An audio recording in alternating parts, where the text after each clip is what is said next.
ایمن آباد کی ایک تنگ و تاریک گلی میں دو چھوٹی چھوٹی کوٹھریوں کا ایک بوسیدہ سا گھر تھا۔ چندراوتی کی بیوہ ماں پہلے کپڑے سی کر گزارا کیا کرتی تھی، پھر موتیا اتر آنے سے اس کی نظر کمزور ہو گئی تو سینے پرونے کا کام بند ہو گیا۔ اب وہ غلہ منڈی کے ایک آڑھتی جگدیش چندر کے ہاں برتن مانجھنے، کپڑے دھونے اور کپڑے گھر کی صفائی کرنے پر ملازم تھی۔ جگدیش چندر اسے معقول تنخواہ دیتا تھا، اس وجہ سے نہیں کہ اسے اس کا کام پسند تھا بلکہ صرف اس وجہ سے کہ اس کی بیٹی خوبصورت تھی۔ ماں کی تنخواہ کے بہانے وہ دراصل چندراوتی پر سٹا کھیل رہا تھا۔ یوں بھی جب کبھی وہ لاہور جاتا تھا تو چندراوتی کو اس کی ماں کی خیر و خیریت بتانے آشرم ضرور جاتا تھا۔ جس روز پکنک کے لیے چندراوتی آلو کی بھجیا اور پوریوں کے علاوہ کچھ مٹھائی بھی لاتی تھی تو میں سمجھ جاتا تھا کہ جگدیش چندر آیا ہوگا اور پاؤ بھر مٹھائی کا نذرانہ دے کر رسم عاشقی نبھا گیا ہے۔ ایک دو بار میں نے جگدیش چندر کا نام لے کر چندراوتی کو چھیڑنے کی کوشش کی تو اس نے بڑے درد و کرب سے ہاتھ جوڑ کر منت کی، "اس مورخ کا نام نہ لو، تمہاری زبان میں کیڑے پڑ جائیں گے۔" چندراوتی کی ماتا مجھے بڑی پسند آئی۔ اس کے پور سے شائستگی اور شانتی ٹپکتی تھی۔ اس نے برف ڈال کر دودھ کی کچی لسی بنائی۔ ان کے ہاں مسلمانوں کے لیے کوئی الگ برتن نہ تھا، اس لیے میں نے دونوں ہاتھوں کا چلو بنایا۔ چندراوتی نے گڑوی اٹھائی اور دیر تک اس میں دور سے لسی اڈیلتی رہی۔ ماتا جی یہ نظارہ دیکھ کر بہت ہنسی اور پھر چندراوتی کو ڈانٹا کہ گھر آئے ہوئے پراہنے کو کبھی ایسے بھی لسی پلایا کرتے ہیں۔ "کوئی بات نہیں ماتا جی", چندراوتی نے کہا، "یہ تو اپنے ہی لوگ ہیں، کوئی پراہنا تھوڑی ہے۔" کہنے کو تو بے خیالی میں وہ یہ فقرہ بول گئی، لیکن پھر اپنے آپ اس کے کانوں کی لوئیں سرخ ہو گئیں اور جلدی جلدی برتن سمیٹ کر رسوئی میں چلی گئی۔ میں بھی راجہ اندر کی طرح آلتی پالتی مار کر موڑھے پر بیٹھ گیا اور ان پھلجھڑیوں کا مزہ لینے لگا جو چندراوتی کی بات سے میرے انگ انگ میں بڑی کثرت سے چھوٹنا شروع ہو گئی تھیں۔ کچھ دیر بعد پیپل کے پتوں پر ماش کی دال اور بھنڈی کا سالن پروسا گیا۔ کھانے کا ایک ایک لقمہ گھی اور شکر اور شہد اور بالائی بن کر میرے گلے سے اتر گیا۔ تیسرے پہر جب ہم لاہور کے لیے روانہ ہوئے تو بائیسکل کے پیڈل اس طرح گھومنے لگے جیسے دھنکنی ہوئی روئی کے گالے ہوا میں اڑتے ہیں۔ سائیکل ذرا تیز ہوا تو مجھے بھی ترنگ آئی اور میں نے چندراوتی کو چھیڑنے کے لیے پروہنا، سوہنا، منموہنا، سانولا، سلونا، کھلونا وغیرہ کے قافیے جوڑ کر کچھ بے تکے سے عاشقانہ جملے الاپنا شروع کر دیے۔ دو تین بار چندراوتی نے مجھے سختی سے ٹوکا، لیکن میرے سر پر بھی شاعری کا بھوت سوار تھا۔ جب میں نے نہ مانا تو آنن فانن اس نے چلتی ہوئی سائیکل سے چھلانگ لگا دی۔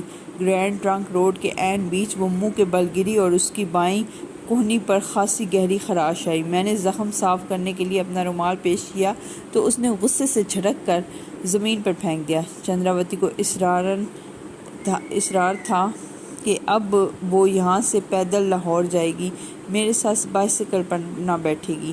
میں نے اسے لاکھ سمجھایا کہ لاہور ابھی 18-19 میل کے فاصلے پر ہے، وہ اتنا کیسے چلے گی، میں اسے اکیلا چھوڑ کر کیسے چلا جاؤں، لیکن وہ بھی تریاہٹ کے سنگھاسن پر چڑھی بیٹھی تھی۔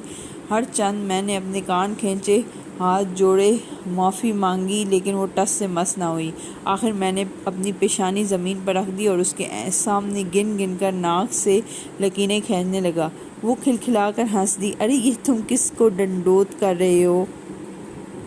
"دیوی جی، ڈنڈوت نہیں کر رہا", میں نے جواب دیا، "ناک سے لکیریں کھینچ رہا ہوں تاکہ تم معاف کر دو۔"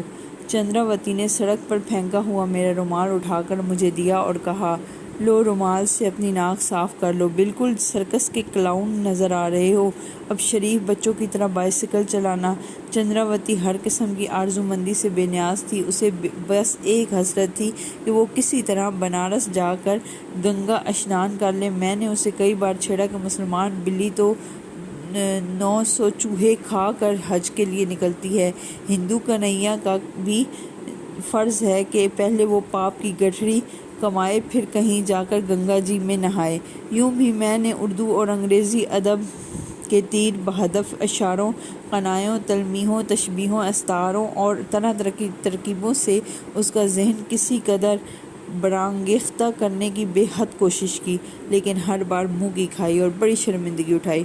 رفتہ رفتہ ایک ہی بائسیکل پر بیٹھے ہوئے بھی ہم دو الگ الگ کروں میں بسنے لگے۔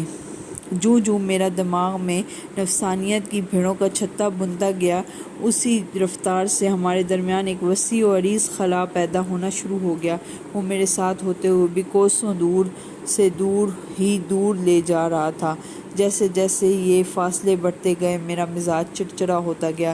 چھوٹی چھوٹی باتوں پر چندراوتی کے ساتھ جھگڑا مول لینا میرا معمول بن گیا۔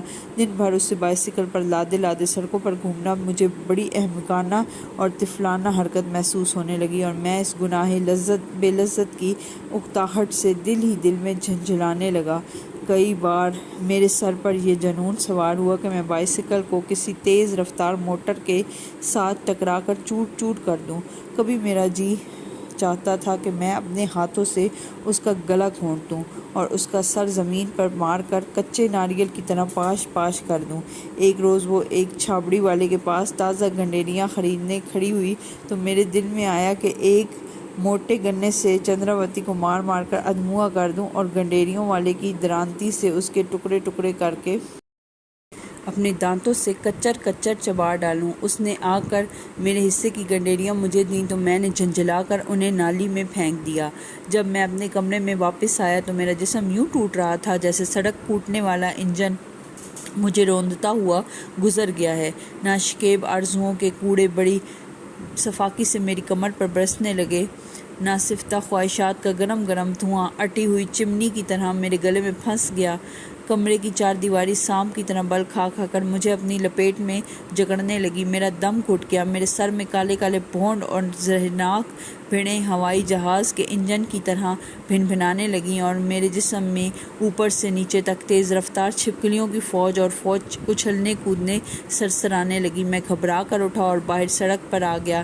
آدھی رات کا وقت تھا، چاروں طرف چھایا ہوا سناٹا قہقہے مار مار کر مجھ پر ہنسنے لگا۔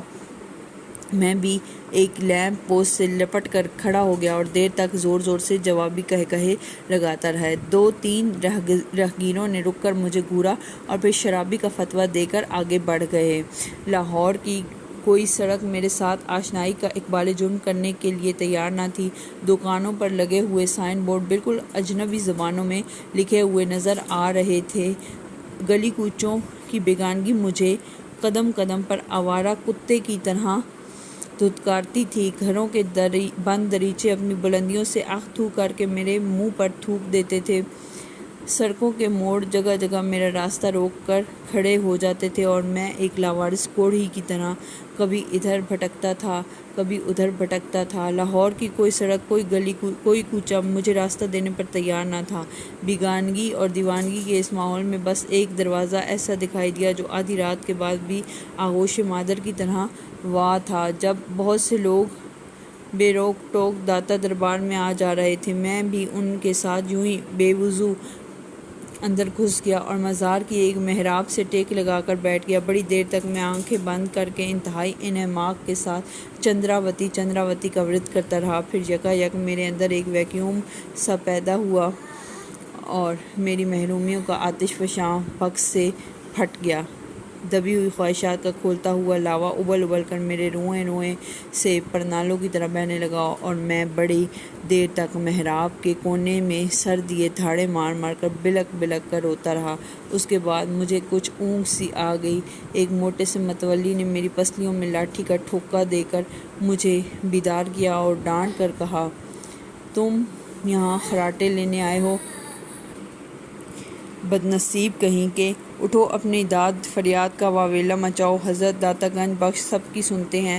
میں نے اٹھ کر مسجد کے تالاب پر وضو کرنے کے بہانے منہ پر پانی کے چھینٹے مارے اور پھر واپس آ کر اپنی محراب میں بیٹھ گیا۔ میرے گرد و پیش کئی لوگ بڑے خضوع و خشوع سے اپنی اپنی مرادیں مانگ رہے تھے۔ کوئی روزگار مانگ رہا تھا، کوئی رزق مانگ رہا تھا، کسی کو بیماری سے شفا کی طلب تھی، کوئی مقدمہ جیتنے کی دعا کر رہا تھا۔ میں نے بھی بڑی یکسوئی سے اپنی مراد مانگنے کی تیاری کی، لیکن میری زبان دانی کی ساری مہارت تھری کی تھری رہ گئی۔ میرے دل کی آرزو اس قدر ننگی تھی کہ الفاظ کا کوئی جامہ اس پر پورا نہ اترتا تھا۔ میں نے بڑی محنت اور کوشش سے فصاحت اور بلاغت اور سلاست اور شرافت اور شائستگی کے پیوند لگا لگا کر بہت سے فقرے بنائے، لیکن ایک فقرہ بھی ایسا نہ تھا جو دراصل چندراوتی کی بے آبروئی نہ کرتا ہو۔ بزرگوں کے مزار پر اس قسم کی انداز گفتگو اور اس قسم کی اظہار تمنا سے مجھے حجاب سا آ گیا۔ داتا صاحب بھی کیا سوچیں گے کہ یہ بے وقوف میرے سامنے کیسی الٹی باتیں کر رہا ہے۔ تصور ہی تصور میں مجھے داتا صاحب ایک ہاتھ میں تسبیح اور دوسرے ہاتھ میں جوتا اٹھائے اپنی جانب لپکتے ہوئے نظر آئے تو مجھے زور سے ہنسی آ گئی۔ ہنستے ہی ہنستے میں نے اٹھ کر ایک چھلانگ لگائی اور آس پاس بیٹھے ہوئے کئی زائرین کو رونتا ہوا باہر بھاگ گیا۔